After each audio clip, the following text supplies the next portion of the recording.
bout d'un moment, c'est Michael Owen et Nicky Butt. Ils sont partis voir l'entraîneur. Ils m'ont dit, écoutez, coach, je sais qu'il y a de la politique, etc. Mais faut pas se mentir. Le meilleur, là, c'est le petit. Mhm. Donc, quand Michael Owen, il vient voir l'entraîneur et lui dit, hey, le meilleur, c'est le petit, il faut faire jouer le petit. Yo, yo, yo, l'équipe, bienvenue sur H2F Interview. Aujourd'hui, on a le plaisir de recevoir Monsieur Sébastien Bassong, 15 ans de carrière professionnelle dans 8 saisons en Première Ligue. Bonjour Seb, comment tu vas? Ça va, et toi, Bilal, ça va, au calme, on est là, Ça tranquillement. va, merci. En tout cas, merci d'avoir accepté mon invitation, d'être là aujourd'hui avec nous pour nous partager un petit peu ton parcours, ta carrière, j'ai envie de dire, et aussi les défis que tu as pu surmonter durant ta carrière.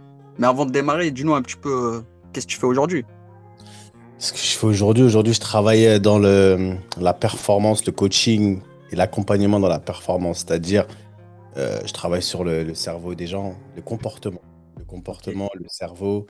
Tu vois, des choses dont je pense on s'est pas trop occupé pendant un moment. Et pour moi, c'est important. C'est important de développer l'homme pour que, en fait, demain, si on parle du foot, parce que je travaille pas que dans le sport, mais si on parle du sport, pour être un bon joueur ou un bon sportif, il faut être un homme, une bonne personne avant tout. Et je pense que c'est l'homme qui fait le joueur, c'est pas le joueur qui fait l'homme. Donc, à partir du moment où tu peux te développer, tu peux savoir, tu vois, quelles sont tes forces, tes faiblesses réellement et savoir les appliquer, pourquoi tu réagis comme ça. Voilà. Et essayer de gagner à tout prix, bah, pour ça, il faut se connaître. Et c'est ça que je fais aujourd'hui. Je travaille dans ça. Je suis un peu beaucoup de choses, médias, etc. Mais principalement, c'est mon activité principale et je kiffe, ouais. Mais ça concerne tout le monde. C'est pas Ouais. précisément les footballeurs ou des carrières, c'est pour tout le monde. Non, tout le monde, parce qu'au final, les gens, ils pensent au départ, ah, tu vas travailler qu'avec des joueurs. Je leur dis non, pourquoi je travaillerai qu'avec des joueurs? Pour moi, Ah. la performance, elle s'applique à tout le monde. Demain, tu es dans ton taf, tu vas avoir une promotion, donc tu es dans une transition, tu Mhm. vois. Tu veux passer d'un endroit à un autre, c'est une transition qui nécessite de la performance. Comment tu vas performer, comment tu vas mettre les choses en place, qu'est-ce qu'il faut que tu fasses, tu vois. Et ça concerne tout le monde. Ok, ok, je vois. Bon, en tout cas, ça fait plaisir de voir ça. Et donc, pour commencer, on va démarrer par ton enfance, évidemment. Tu es né à Paris, tu as la chance d'avoir cette double culture, j'ai envie de dire franco-camerounaise. C'était comment un peu l'ambiance à la maison, déjà? Et est-ce que le foot, c'était quelque chose qui était déjà présent très tôt dans ton enfance? Bah, l'ambiance à la maison, c'était Douala, c'était comme au bled. Ah ouais? Ah, mon père, il a l'habitude de dire que quand vous êtes à la maison, vous êtes à Douala, à Newbel, le quartier à Douala, mais quand vous sortez, vous êtes à Paris. Tu vois, donc c'était ça un peu l'environnement dans lequel on a grandi. Et non, l'environnement, tu vois, c'est que tu es au quartier. Et même la maison, c'était très strict. Très strict. Et tu vois, les Ouais. parents, ils veulent vraiment que tu traînes pas trop dans la cité. Et que tu rentres, tu essaies d'aller à l'école. C'était vraiment une éducation à la camère. Tu vois, les camères, ils sont très, très, très procéduriers. Après, ils veulent que les choses soient bien faites. Donc, c'était un peu ça. Mais après, le foot, non, le foot, c'était pas présent parce que mes parents ne voulaient pas que je joue au foot. Ah ouais? Euh, non, mon père, il voulait surtout mon père. Ma mère était un peu, tu vois, tu peux un peu. C'était quoi? C'était les études, le daron, plutôt? Ouais, le daron, c'était les études. Le daron, Ouais. lui, pour lui, il venait du bled et dans sa tête, il n'y avait On aucune peut le autre. comprendre, hein. Ouais, on peut bien sûr qu'on comprend. Il n'y avait aucune autre option que d'aller à l'école. Pour lui, à l'époque, le football, c'était un divertissement, ça paye pas. Mhm. C'était pas, voilà, c'était pas associé à quelque chose de correct et de bien. Donc c'était difficile. Mon père, il m'empêchait d'aller au foot. Il m'empêchait d'aller au foot. Il voulait pas. Chaque bêtise que je faisais, la punition, c'était tu vas pas au foot. Ah ouais. Tu vas pas au foot. Ah, non, mais pour lui, il a tout fait pour que je joue pas au ballon. Mais après, bon, vas-y, les choses étant ce qu'elles sont. Mais c'était ça. Donc le foot, c'était un peu. C'était pas compliqué. Mais c'est un de mes grands frères qui m'a permis. Parce que moi, je jouais dans ma cité. Tu vois, je jouais là, dehors. Et un jour, il m'a dit, vas-y, arrête de jouer dehors là. Viens, je t'amène dans un club. Et c'est comme ça qu'après, j'ai commencé à rentrer dans un club de foot. Mais c'était pas dans ma tête. Tu vois, je jouais au foot parce que, tu vois, fallait sortir. Tu jouais en bas de chez toi, c'était bien. Ça te permet d'être avec tes potes et tout. Donc, c'est ça qui m'a amené à jouer au foot. Et Ouais, après, Clairefontaine, etc. Après, c'est là, c'est ça. parti. Bah ouais, parce qu'en fait, là, on parle d'une période où c'est très jeune. Parce qu'après, je sais que tu pars à Clairefontaine. Clairefontaine, c'est quoi? C'est 12 13 ans, peut-être, à peu près. Ouais. Donc Non, là, c'est vraiment très, très jeune. Comment, toi, t'arrives à Clairefontaine à ce moment-là? T'avais déjà des aptitudes? je pense que tu vois, j'avais des aptitudes parce qu'au final, pour moi, je calculais pas le foot. C'est-à-dire que je jouais juste pour jouer. Je savais pas qu'il y avait Vrai, je savais qu'il y avait des professionnels, mais j'en rêvais pas comme si j'étais obsédé par ça depuis que j'étais petit. Je savais que j'avais des aptitudes. En fait, le football, ça m'a permis d'exister dans ma famille et dans mon quartier même. Tu vois, quand tu es là, tu as tes grands frères et tout, les gens ils calculent que tes grands frères, mais toi, le petit, c'est celui qui est bon au foot, donc ça fait quand les gens ils jouent, ils viennent te prendre avec eux, etc. Donc là, ça te permet d'exister. Donc c'est là où j'ai vu que j'avais des aptitudes. Et c'est les grands de mon quartier, souvent, qui venaient parler à mon père. Donc, non, le petit, il est bon, tu vois, le Ouais. petit, il est bon. Et c'est là, ils ont dit, il y a ce truc qui s'appelle Clairefontaine, tu peux passer les trucs. Et c'est comme ça que les aptitudes, elles se sont transformées en quelque chose où mes parents, ils ont dit, ah là, faut peut-être qu'on commence à regarder ça plus sérieusement, tu vois. Et les gens, ils ont commencé à appeler, les recruteurs, ils appelaient à la maison, tu vois, sur le fixe à l'époque, et tout, ils appelaient, ils appelaient. Et c'est comme ça que j'ai commencé à être pris dans les équipes de région, tu vois, de Mhm. département. Et après, je suis arrivé à Clairefontaine sans savoir ce que c'était Clairefontaine parce que j'avais jamais vu. C'est loin, tu vois, Ouais. de chez moi, c'est loin, je connaissais pas, moi. Ouais, tu connaissais pas? Je ne sais pas, je savais même pas que ça existait. Et quand on m'a amené là-bas, pour moi, c'était juste une bonne opportunité de sortir de chez toi, de partir une journée, d'aller jouer au foot, on t'amène, tu vois, parce que mes parents ne pouvaient pas m'amener. C'était trop loin, il t'a fait, tu vois, il fallait que je me fasse amener par des gens, que je trouve un petit moyen pour que, tu vois, je monte dans la voiture d'un pote à moi qui lui aussi allait faire les sélections. Et c'est comme ça que un tour après un autre, j'ai pas fait beaucoup de tours parce que quand tu étais en équipe de Paris, etc., tu fais beaucoup moins de tours de sélection. Ouais.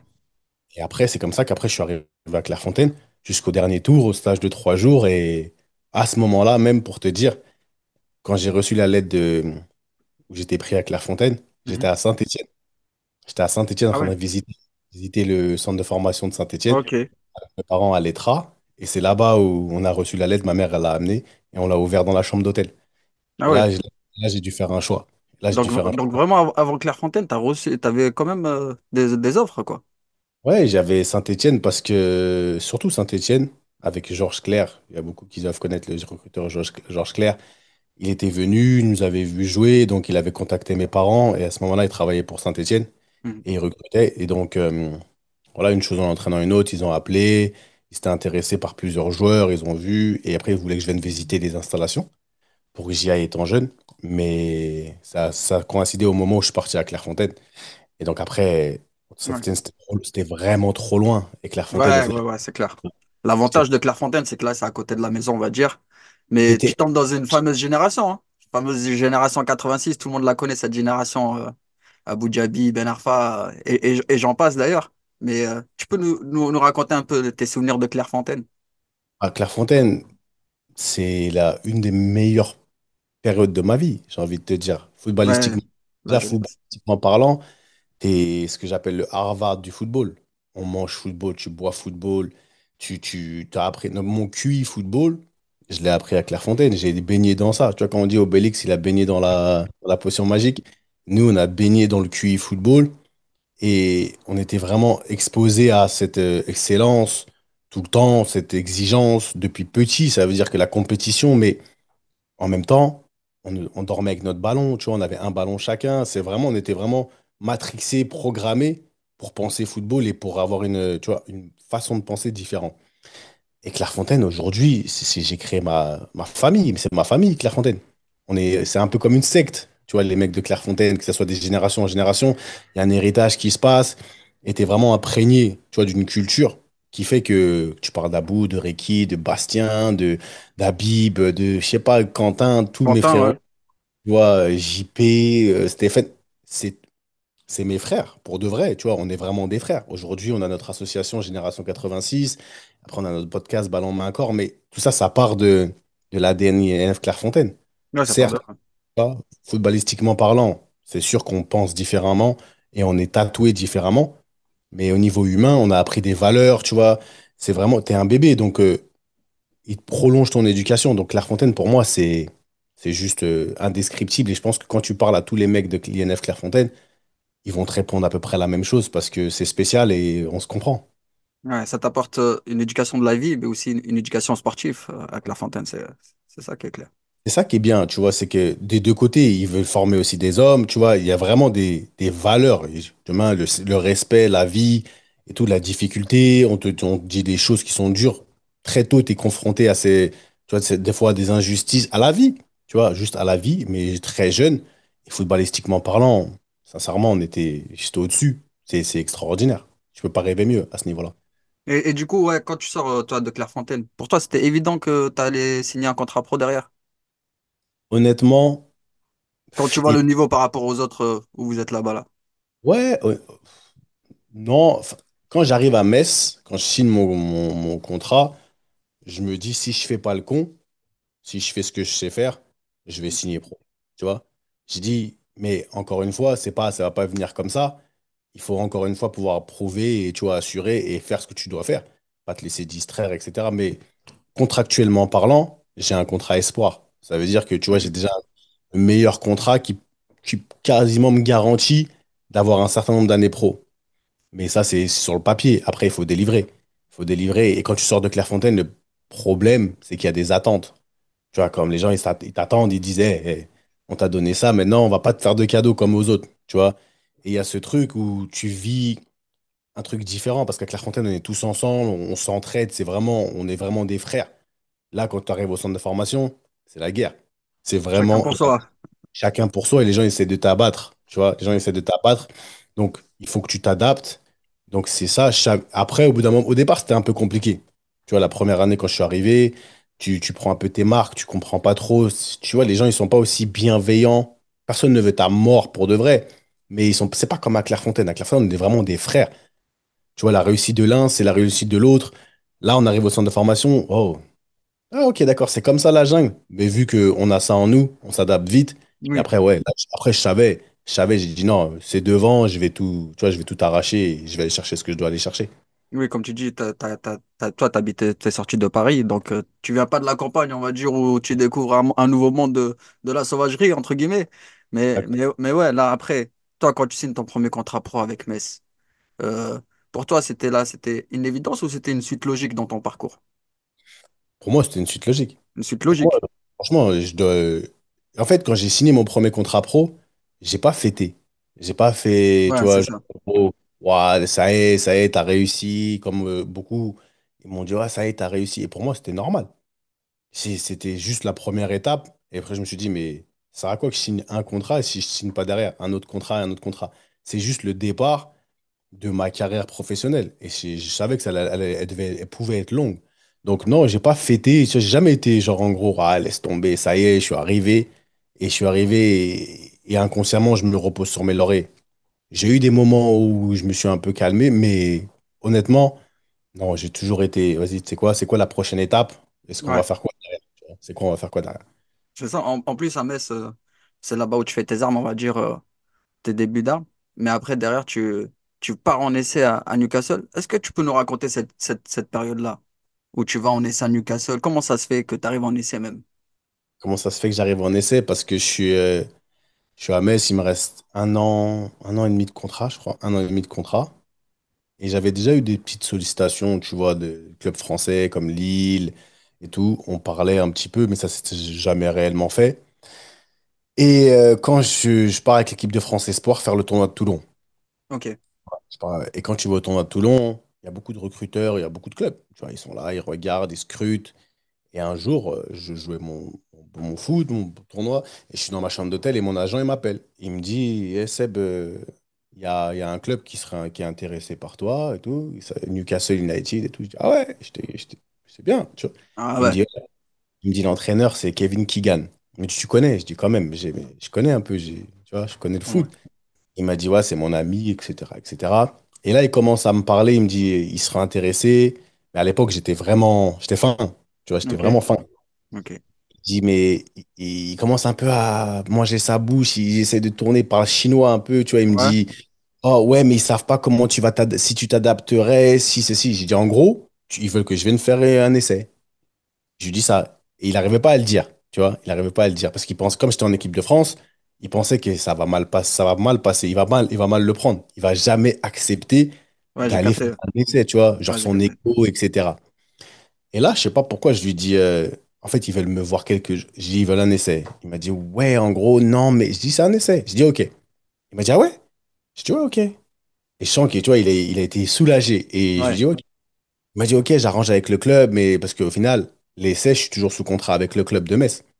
Mhm. peux pas partir en essai comme ça. Mais comme c'est mon club formateur, et à l'époque, je dirais jamais assez merci à Monsieur Molinari, parce qu'à l'époque, le président Carlo Molinari, j'étais le voir, mon agent il avait appelé, on s'est arrangé un rendez-vous, et il m'a dit, écoute, si je te laisse pas partir faire ça là, tu vas m'en vouloir toute ta vie. Il m'a dit, au final, je peux pas t'empêcher, tu vois, d'aller chercher ce qui est à toi, ce que tu veux faire. Il m'a dit, t'inquiète pas, on va arranger le truc Pas pour que mal, pas tu mal. puisses, tu vois, Il était être pas obligé assuré. en vrai. Ouais. Oh, il était pas obligé, tu vois, il Ouais. était pas obligé. Et il m'a dit, pars, va faire ton truc en espérant que ça se passe bien. Et si ça se passe pas bien, tu reviens, tu es encore sous contrat. De toute façon, c'est la maison, tu vois, t'es un enfant d'ici, du club et tout. Et c'était franchement, en ayant la bénédiction du vieux Molinari comme ça, je suis parti, je dis, il n'y a rien qui peut m'arriver. Je suis Ah, parti. c'est pas mal ça. Ce que je veux dire, Sans en pression, pas de fait, stress et tout. la vérité, hein, je suis parti là-bas. Et mon père, il m'a dit, t'es sûr? Je dis, hey, je vais aller là-bas, ça va être normal. Je vais aller, je vais juste, sincèrement, excuse-moi du terme, je vais juste tout niquer. Parce Ouais, que mais c'est j'étais. ça le mental en vrai, comme tu disais tout à l'heure par rapport à ce que tu fais aujourd'hui. C'est la mentale, c'est ça, C'est la exactement. mentale.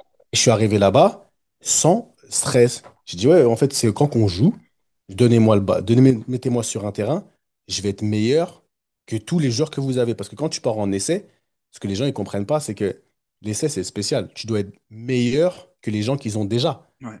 Toi, c'est pas, vous n'êtes pas au même niveau. C'est-à-dire que pour qu'eux, ils te prennent, il faut que tu sois vachement meilleur que ce qu'ils ont déjà. Pour qu'il n'y ait même pas de. Tu sais, il n'y a pas match. Et je suis arrivé, je suis resté une semaine. Sincèrement, j'étais en mode destructeur. Destruction. Je suis arrivé, et j'étais vraiment serein. Et j'avais pas de pression. Ouais, Michael Owen, les joueurs, tu vois, parce qu'il y avait des grands joueurs de ouf. Hum, Je suis hum, hum. arrivé, je vais pas te mentir, je suis arrivé là-bas, je les ai regardés comme ça. J'ai dit, oh, ça, c'est les joueurs avec qui je joue à la play, Hum, tu hum, vois. hum. Mais après, j'ai dit, mais vas-y, gros. Au final, on est là, non? Yes. Vas-y. Et let's go. Je suis parti, sincèrement. Et c'est là où ils ont dit, waouh. Et à la fin, à la fin de l'essai, on a fait un match. On a fait un Ok. match. Et, et j'ai joué, mais au départ, c'était compliqué. Parce que tu vois, j'étais grand, moi je pensais que j'étais fort dans les airs et tout. Et j'avais un petit attaquant. Il venait, il me mangeait les deux, trois premiers ballons de la tête, il m'a mangé. Et je comprenais pas vraiment. Et là, le traîneur, il me disait plus fort, plus fort. Il y avait Habibé. Il Ouais. était là, il me traduisait, tu vois, je comprenais pas l'anglais. Il me traduisait, il me disait, va plus fort. Je dis, mais. Et à un moment donné, je suis parti vraiment, tu vois, mais genre comme un animal, là, à la tête bas. Ouais, Vraiment, là, vraiment agressif. Et ouais. Ouais. l'arbitre laisse jouer. Et là, j'ai compris. Là, j'ai dit, ah, c'est ça, l'Angleterre, c'est ça. Et à partir de là, le coach, ils ont kiffé, ils avaient déjà kiffé. Et après, ils m'ont proposé un contrat. Et c'est là où j'ai dit, ça y est, c'est pour moi, c'est pour moi, j'ai compris. Et en fait, les supporters, ils chantent, j'avais le numéro 46. Tu vois, les Mhm. numéros qu'on donne comme ça. Et moi, je comprenais pas l'anglais, mais ils chantaient, c'est qui 46, c'est qui le Ok. 46, c'est qui le 46, tu Ok. vois. Moi, je jouais, je comprenais pas. Et à la fin, les joueurs, ils venaient me voir, ils me disaient, mais tu te rends compte que les gens, ils chantent pour toi? Mais moi, je comprends rien à l'anglais. Ouais, Et tu vois, ouais. ils chantaient ça. Et c'est devenu un truc à Newcastle où who's 46, c'est qui le 46, c'est qui? Mais le Mais 46, il avait tout éteint la première saison, il faut le dire aussi, hein. On va y venir. et là, quand ils chantent ça à l'essai, ils disent c'est qui le 46? Signez-le. Who's the 46? Ah, ok. Sign him up, Lourd, sign him up. lourd de ouf. Et c'est comme ça qu'après, tu vois, ça s'est fait. J'ai signé. Et après, comme tu dis, le reste, la saison, ouais. Ouais, la Après, là. saison, ben voilà, c'est incroyable parce que tu arrives sur un essai en fait, et derrière, sur la saison, tu joues 30 matchs, titulaire indiscutable. T'éteins tout en vrai la première saison, t'es en feu. Franchement, Et je crois que c'est la c'est meilleure fou. saison. Je crois que c'est l'une des meilleures saisons que j'ai jouées dans toute ma carrière. Parce que, comme tu as dit, mentalement, j'étais serein. Et j'avais peur de rien, de personne. Et j'étais en feu. Et parce qu'en fait, faut dire la vérité, on m'a piqué de ouf. On m'a piqué parce que quand j'ai signé le contrat, je pensais que j'allais gagner v'là l'oseille. Je pensais que j'allais gagner beaucoup d'argent. Ah bon, Ah, et c'était pas le cas? pas du tout le cas. Je Ok. pensais que j'allais gagner. Franchement, j'avais tablé sur des 10 000 pounds la semaine, etc. Et là, je vois le directeur sportif, il me propose 1 500 la semaine comme ça fait moins ou un peu moins que ce que je gagnais à Metz. Ah oui, D'accord? Avec la conversion. Et, ou même niveau, tu vois. Et moi, en fait, j'étais jeune, j'étais beaucoup plus agressif, j'étais fou. ouais, ouais, ouais. Et c'est là où il m'a piqué. Il m'a dit, en gros, c'est à prendre ou à laisser. Il D'accord. m'a dit, tu vois, c'est pour donner un peu le contexte. Il m'a dit, c'est à prendre ou à laisser parce que dans tous les défenseurs centraux qu'on a là, vous êtes 6 et toi, tu es le sixième. Toi, tu es un jeune, on t'a acheté 500 000 francs, tu vois, à l'époque. Il dit, c'est même pas, c'était quoi? Non, 500 000 euros, je suis un menteur. Et c'est même pas le salaire, c'est le salaire d'un joueur et tout. Et il m'avait, tu vois, il m'avait tout mis. Et là, j'étais énervé de fou. Franchement, j'étais Mais colère. vraiment, t'as touché ça toute la saison? la saison. Ah ouais, 1500 points de alors que tu étais un titulaire indiscutable après, au Mais fur au des matchs. départ, ouais, mais au départ, j'étais censé, quand j'ai signé le contrat, j'étais censé être, voilà, couverture, sixième au cas où il y a des. Il prenait pas de risque, il m'a dit ça. Et c'est ça qui m'a piqué. Ça m'a piqué, j'ai dit, ah bon, à la base, j'allais pas signer mon contrat. J'ai appelé mon père, il était au bled. J'ai appelé mon père et j'ai commencé à bavarder. Ouais, regarde, il manque de respect, nanani, nanana. Mon père, il a écouté, il m'a dit, ah ouais, ah ouais. Il m'a dit, donc c'est pour ça, là. Il m'a dit, donc tu veux rentrer au quartier? Il m'a Ouais, dit, là, t'es où? J'ai dit, je suis à Newcastle. Il m'a dit, t'es où? À Newcastle. Et toi, il m'a dit, toi, tu pleures comme une petite fille parce que t'as pas ce que tu veux, etc. Tu m'as dit que tu étais le meilleur. J'ai dit, bien sûr, je suis le meilleur. Il m'a dit, parce qu'on ne donne pas l'argent que tu penses que tu le mérites, genre, tu vas fuir. Parce ouais, que ouais. il m'a dit, ça, c'est pas mon fils. J'ai dit, quoi? Il m'a dit, ça, c'est pas mon fils. Il m'a dit, et il m'a raccroché au nez. J'ai pris, Et là, ça t'a galvanisé, j'imagine, derrière. j'ai pris le contrat, j'ai signé, j'ai même pas fait de photo comme ça, tu vois, le tac, tac, tac, Ah tac, ouais, j'ai ouais. rien. Je suis parti en mode, j'ai dit, ah, c'est comme ça. J'ai dit, c'est comme ça, ok, d'accord. J'ai signé mon contrat. Je suis parti en mode soldat toute la saison. J'ai dit à mon agent, si je suis pas le meilleur joueur de cette équipe à la fin de la saison, il m'a dit, non, mais tu vois, et j'ai dit, calme-toi. J'ai dit, toi, tu es une personne de peu de foi. J'ai dit, attends, laisse-moi faire mon travail. Et c'est comme ça que tu dis, j'ai éteint tout le monde. J'ai éteint tout le monde parce que j'étais en mode, Ouais, t'as il mis y a tout le monde d'accord, ouais. La mais première saison, t'as mis tout le monde d'accord. d'accord, parce qu'à la T'avais base, rien à dire. j'ai commencé, je jouais pas. J'étais sur le banc parce que, enfin, et même, tu vois, j'étais pas dans les plans parce que j'étais sixième. Mais à force de m'entraîner, tu vois, et de vraiment mettre les gens au clair et d'accord à l'entraînement et les peu de temps que je pouvais montrer mon talent, au bout d'un moment, c'est Michael Owen et Nicky Butt. Ils sont partis voir l'entraîneur. Ils lui ont dit, écoutez, coach, je sais qu'il y a de la politique, etc., mais il faut pas se mentir. Le meilleur, là, c'est le petit. Mhm. Donc, quand Michael Owen, il vient voir l'entraîneur et lui dit, hey, le meilleur, c'est le petit, il faut faire jouer le petit. Et là, le coach, il m'a appelé dans son bureau et il m'a dit, écoute, t'es prêt? Ou c'est pas quoi, je lui dis, eh, je suis né prêt. Il m'a dit, bah, tu vas jouer. Et à partir de là, j'ai joué et je suis plus sorti et j'ai pris les titres de meilleur joueur et nanani C'est ça. toute la saison. Et c'est comme ça, en fait, que l'histoire vraiment, elle s'est construite parce que il a fallu qu'on me pique pour dire, ah, et que ça touche mon ego, tu vois, dans ma fierté, ça m'a galvanisé. Et après, le reste, et après, j'ai éteint tout le monde. Ouais, c'est clair. Et du coup, moi, j'aimerais bien qu'on s'arrête sur ton premier match en première ligue. Là, tu découvres déjà la première ligue, mais ton premier match, est-ce que tu peux nous raconter? Premier match, clair. Premier match de la saison, il n'y a que des blessés. Tu vois, je signe mon contrat et je suis censé être sixième. C'est-à-dire que je suis même pas sur la feuille de match. Je suis censé m'entraîner. Mais là, comme Dieu sait faire ses choses, il n'y a que des blessés. Que des blessés au début de la saison. On va où? À l'Emirates. À Ah ouais. l'Emirates Stadium. Premier match en première ligue. Et là, je rentre, je suis sur le banc. Je suis sur le banc déjà, je suis sur le banc et je regarde comme ça. Je me dis, mais qu'est-ce que tu fais là? Franchement, je me dis à moi-même, je me dis, oh la vache. Je dis, regarde autour de toi. Sincèrement, je voulais même pas rentrer. J'étais Ah bien ouais. sur mon siège en cuir là, tu vois, j'étais calé, je regardais. Ça me rappelait mon premier match en pro en France. C'était pareil, c'était au parc, alors que je suis supporter du PSG. Donc c'était pareil, j'étais comme ça, je regardais, j'étais comme un fou. Là, c'était pareil à Highbury. J'arrive, enfin à Highbury, à El Emirate, et je Mhm. vois comme ça se passe. Et là, il y a un blessé. 32e minute, un truc comme ça, Ah ou ouais. 20. Un blessé. On va tous s'échauffer, on va s'échauffer, les gens. Moi, je m'échauffe. Tu vois, je suis dans un rêve. Je suis comme ça. Et là, il dit, toi, viens. Et moi, je regarde autour de moi. Je regarde autour de moi. Je dis, il peut pas me parler à moi. C'est pas possible que c'est moi qui l'appelle. Il me dit, viens. Je dis, qui, moi? Il me dit, viens, comme ça. Je dis, non, après, je lui dis, non, c'est mort. Je peux pas. C'est mort. Je peux pas. Il m'a dit, viens. Je me suis changé. Je me suis dit, oh là là. Franchement, je peux pas te mentir. J'étais en train de trembler comme un enfant. Comme Ah ouais, ça. ouais, ouais, ça, je comprends. Et là, 19 ans. Je me dis, oh. Et là, je rentre. Tac. Et je vois, et je croise quand je rentre Emmanuel Adebayor, parce qu'on était ensemble au centre de formation, c'est mon grand, À Metz? à Metz. Ah, ok, ok. Et il met une petite tarte dans la tête, il me dit, tu fais quoi ici? Je dis, moi-même, je sais pas, je fais quoi. Et j'ai commencé à jouer, je suis rentré arrière gauche. Et j'ai joué, franchement, simple. Pas, je donnais des ballons, je dépassais même pas la ligne médiane, sincèrement. Je suis rentré à la mi-temps, l'entraîneur il est venu me voir, il a appelé Habib, il lui a dit, écoute, dis au petit là, pourquoi il joue pas comme à l'entraînement, tu vois. Mhm. Et Habib, il m'a dit, joue, fais ce que tu vois, lâche-toi, fais ce que tu as à faire. On perdait en plus. Et après, c'est là, encore une fois, je me suis dit, tu sais quoi, vas-y, pourquoi je fais. Eh, joue comme à la cité, comme à l'entraînement, comme. Joue au foot, tu vois, fais-toi plaisir. Et c'est là, en deuxième mi-temps, j'ai commencé, je suis parti, je driblais, je faisais des passes, je mettais des trucs. Et j'ai pris plaisir en me lâchant. Il m'a Ouais, il m'a fallu 30 minutes. Mais après, voilà, c'est passé. Et c'était mon premier match où je suis rentré. Et après, j'ai joué le premier match titulaire, c'était contre Blackburn, à Ok, domicile, à Saint James Park, où ça, c'était autre chose. À Saint James Park, c'est c'est un délire spécial. là-bas aussi. C'est fou aussi. Et je crois que le stade, il est pas un peu en pente là-bas. Un délire comme ça, je crois. Non, si, il y a un côté il y a une inclinaison, tu vois, un tout petit peu. Donc, c'est pour ça que souvent, tu commences le match d'un côté. L'équipe de Newcastle, elle a l'habitude de commencer le match où il descend, tu vois, c'est devenu une espèce de superstition, tu Ouais, c'est vois. ça. Et donc, ouais, mais si, il y a c'est pas exactement la même inclinaison des deux Ok, côtés. d'accord. Bon, comme on disait, tu fais une saison où tu mets tout le monde d'accord quand même. Moi, je veux savoir, là, tu restes que un an. Tu régales tout le monde. Comment ça se fait que tu pars juste après? Je pars parce que on descend et même j'avais une condition pour rester qui était que Alan Shearer, qui était mon entraîneur à cette époque-là, parce qu'on avait plusieurs entraîneurs pendant la saison, Ah, ok. tu vois, on avait plusieurs entraîneurs, il y avait sur un plan personnel, c'était grave bien.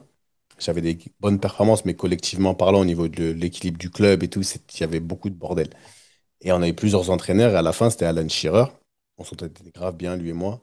Et quand il est parti, moi, j'avais dit, si Alan y reste, bah, moi, je vais rester. Il m'avait proposé, bien sûr, un nouveau contrat. Tu vois, il m'avait même proposé le brassard de capitaine. Parce que j'étais vraiment imprégné dans la culture. Tu vois. J'étais devenu un enfant de là-bas. Mais je suis parti parce que, bah, comme tu as dit, vu que tu fais une très, très, très bonne saison sur un plan personnel, il y a des sollicitations qui arrivent. Mhm. Il y a des gens qui viennent et là, ça a commencé. C'est la première fois où vraiment j'ai vu ce que c'était que d'être demandé. Le téléphone, il sonne tout le temps, on t'appelle, on, te on te parle, on essaie de t'influencer d'un côté, de l'autre et tout. Et t'es jeune, j'ai jamais connu ça. Et c'est comme ça que Tottenham, ils arrivent, ils me draguent comme d'autres clubs me draguent, tu vois. Mais je sais pas, j'ai une connexion qui se crée avec Harry Redknapp et tout. Voilà, le club, il décide de me vendre parce qu'ils avaient besoin d'argent aussi. Et à l'époque, ils me vendent pour un bon prix, ils font monter les enchères. Et c'est comme ça que je me retrouve à partir à Tottenham et écrire un autre chapitre de mon histoire. D'accord. Et quand tu arrives à Tottenham, chez les Spurs, ça se passe comment ton intégration? En plus, tu arrives avec un nouveau statut, toi. J'arrive avec un nouveau statut, mais c'est dur. C'est dur parce que c'est Londres. C'est comme, tu vois, c'est Londres, c'est la capitale, il y a des stars aussi, il y a des stars, mais des stars plus jeunes. Des stars qui sont vraiment dans le mode londonien, où c'est pas la même mentalité. Donc au final, moi j'ai confiance. J'arrive avec un statut, je calcule pas trop le statut, mais j'ai confiance en ma personne, en qui je suis. Je me laisse pas, dans tous les cas, tu vas pas venir me marcher dessus. Mais il faut faire ses preuves. C'est ça, là, ce que j'apprends, c'est que réellement, là, pour le coup, comme tu passes à la télé, et tu vois, ton transfert et tout, on parle un peu de toi, t'arrives, on va pas t'ouvrir les portes comme ça, et genre, en gros, allez, vas-y, bienvenue à la maison. Donc, il faut un peu faire ses preuves. Et c'est là où c'était plus compliqué, mais encore une fois, Dieu sait faire ses choses. Premier match de championnat, je marque. À partir Et du derrière, moment où ça va mieux. c'était compliqué d'aller dans les matchs de préparation, tu vois, premier entraînement où je suis arrivé, par exemple, j'étais tout seul. Personne n'est venu jouer avec moi, personne n'est venu, tu vois, t'intégrer, tout seul. J'étais solo. Tu te sens seul, t'as ton Personne ne ballon, te calcule. Ah ouais, personne ne te incroyable. calcule, tu vois. Incroyable. Et c'était là, je me disais, ouais, mais c'est comment? À Newcastle, c'était pas comme ça. Donc c'est là où tu comprends qu'il y a différents niveaux, il y a différents environnements, c'est pas pareil, tu vois. Donc il faut juste savoir comment faire. Et tu prends ton mal en patience. Mais c'était compliqué. Après, on a fait un match amical. J'ai pas été bon. Tu vois, c'était compliqué. Après, on a joué. Début de premier match contre Liverpool. Et là, bien sûr, je marque. À partir du moment où tu marques et Ouais. toute l'Angleterre parle, tu passes à la télé. Enfin, les gens, ils se calment. Les gens, tu vois, ils se relâchent. Et là, c'est beaucoup plus facile. Et là, oui, je suis intégré dans l'équipe, dans le truc. Et ça devient autre chose. Là, ça devient autre chose. Là, tu fais partie du club, de la famille. Et là, tu vois les choses différemment. Mais oui, En mais ça plus, après. là, ouais, c'est un effectif où tu as des jeunes, comme tu le disais, des Gareth Bale, Luka Modric, Kyle Walker. Donc, des gars, en plus, ils sont jeunes à cette période-là. Et c'est Jermaine Defoe, Roman Pavlyuchenko, Ledley King, les boss, Jonathan Woodgate. Tu vois, franchement, Et tu fais Aaron. tes saisons, hein. Ouais, Trois ouais. saisons, je crois, tu fais presque 30 matchs par saison avec Tottenham sur les 3 saisons, deux saisons et demie, on va dire, parce que c'était ça, tu pars mais quand même, tu es là, c'est incroyable. Tu es encore là, tu vois. Non, je suis encore là. Et après, je découvre autre chose. Je découvre la blessure, je découvre la compétition au plus haut niveau, la nécessité de rester au plus haut niveau, d'enchaîner à chaque fois avec la compétition, les blessures. Après, tu grandis, tu es à Londres, c'est-à-dire qu'il y a une ville d'influence aussi. C'est pas Newcastle. Newcastle, c'est petit, c'est vite fait. Là, tu es à London. Tu vois, London, c'est autre chose. Il y a tout ça qui fait que. Mais la concurrence, ouais, surtout la concurrence. La concurrence, là, tu parles de haut niveau. Tu fais un mauvais match, tu sais que tu as chaud. Parce que les gens Ouais. derrière, les gens, ils poussent pour de vrai. T'es plus foncièrement, il n'y a plus que toi qui est le meilleur. Il n'y a plus que toi qui est vraiment, vraiment bon. Donc là, tu dois apprendre à gérer les choses différemment. Tu gères tes frustrations et on joue la Ligue des Champions. Donc, tu vois, il y a tout un tas de choses qui rentrent en compte qui font que bah, c'est pas le même football. C'est plus la Tu même vas, chose. c'est plus la même chose, tu vois. Même financièrement, j'imagine. Alors, financièrement, c'est plus la même chose, frérot. Voilà, c'est plus pareil, hein. Et même ça, et ça aussi, c'est un truc à gérer parce que financièrement, c'est plus la même chose. Donc, tu as d'autres problèmes qui arrivent. Tu as Ouais. réellement d'autres problèmes. Tu as d'autres facilités, mais tu as d'autres problèmes qui arrivent. Donc, tes achats, ils vont être plus importants. Et au final, ton rythme de vie, il augmente. Après, j'étais un peu jeune. Après, il y a des moments où tu te la racontes. Tu vois, il n'y a pas de mentir. Il y a des moments où tu te sens fort. Tu te sens fort. Tu as besoin de ce truc-là pour exister dans ce milieu, dans ce vestiaire-là, là, faut avoir un ego. Sinon, les gens vont te marcher dessus. Tu vois, les gens vont. Justement, Donc, il faut savoir. ouais. T'avais une Voilà. anecdote, j'avais vu une anecdote où tu disais quand t'es arrivé là-bas, toi, tu voulais un numéro de maillot spécial Ouais. c'est une histoire de changement de maillot. Est-ce que tu peux nous raconter quand même? Ouais, quand j'arrive là-bas, je parle avec le président et il me demande tu veux quel numéro? Je lui dis moi, tu sais, j'aime le numéro 5. Et donc il me dit ouais, le numéro 5 c'est David Bentley qui l'a. Je vois, mais il me dit il joue jamais. Il est dans loft, ce que tu veux, il joue jamais. Il dit bon, va voir David et tu lui demandes s'il peut échanger, tu vois, tout simplement. Hmm. S'il s'en fout. Parce qu'il veut. Il m'a dit il va pas jouer. Et tout. Ok. Direct. Il m'a dit il va pas jouer de toute façon. C'est le président qui me dit ça. Ah, putain. Et tu vois, ça veut dire que c'était déjà fait. Et le mec, il peut s'entraîner comme il a envie, il va pas jouer. Ça veut dire déjà beaucoup de choses. Et donc, je vais le voir et je lui dis, ouais, excuse-moi, avec, tu vois, je parle anglais déjà un peu, mais est-ce que j'aime bien le 5? Est-ce que on peut échanger le numéro 5? On m'a donné le 19, mais est-ce qu'on peut changer? Il m'a dit, ouais, pas de problème. Si tu me donnes 10 000 pounds, je te donne. Moi, j'attendais le je rigole, tu vois. 10 000 J'attendais le euros. je rigole, t'as vu? Il me dit, non, non, sérieusement. 10 000 pounds, 10K, et you have it. Sérieux? J'ai dit, t'as dit quoi, toi? C'est des ouf, Je l'ai franchement. regardé comme ça, sincèrement, je voulais lui mettre une de ses tartes. Ah, J'ai- abusé. Et là, ça m'a choqué parce que, au-delà du fait que j'allais jamais payer dans tous les cas pour un numéro, mais j'ai compris à ce moment-là Hmm. dans quel monde t'arrives, tu vois, que tout se monnaie, que à des sommes qui pour eux sont, pour moi, c'est indécent. Déjà, de monnayer un numéro, et regarde l'argent que tu me demandes pour un numéro. Et pour moi, ça remettait plein de choses en D'accord. compte. Je me suis dit, non, c'est n'importe quoi. C'est Et c'est n'importe quoi. là où, tu vois, je me suis dit, ok, d'accord. Je vois où j'arrive. Il va falloir que je peux pas me laisser embarquer dans ce genre de mentalité parce que c'est pas moi. J'ai pas été éduqué comme ça. Et même si tu as l'oseille que tu veux avoir, tu vois, il y a des choses qui se font pas. Et là, c'est là où, voilà, tu vois, tu te formes un peu ton caractère dans ce nouvel environnement-là. Ouais, tu comprends où t'atterris là à ce moment-là aussi. Ouais, Du tu coup, comprends. euh, là, on va passer à la sélection du Cameroun quand même, avant de finir cette interview. Sébastien, t'as passé beaucoup de temps avec la sélection camerounaise, tu as surtout participé à la Coupe du Monde 2010 aussi. Pour toi, quel est les plus beaux souvenirs que tu gardes avec les Lions indomptables? Plus beau, je Les pense plus que beaux, si t'en as deux, le trois plus comme ça. beau, c'est déjà la Coupe du Monde 2010, comment on s'est qualifié et notre arrivée en Afrique du Sud. Quand on a atterri en Afrique du Sud, déjà la Coupe du Monde en Afrique, je pouvais pas rêver mieux. Et l'accueil qu'on a eu, qu'on a reçu, c'était extraordinaire. L'amour des gens par rapport aux Lions indomptables, par rapport à ce que ça représente dans l'Afrique, l'espoir qu'ils avaient, tu vois, l'histoire que les Lions indomptables ils avaient, et là, qu'on a. Et là, on arrive sur la terre africaine, tu vois. Donc les gens, c'était une fête extraordinaire. Ça, c'est mon plus beau souvenir avec la tunique, le vert, rouge, jaune, tu vois. Après, il y en a d'autres où mon premier match, il y a comment on se qualifie à chaque fois dans la difficulté parce que c'est devenu une habitude pour nous. Et des fois, il y a des souvenirs qui sont anecdotiques pour certains, mais pour moi, qui veulent dire beaucoup.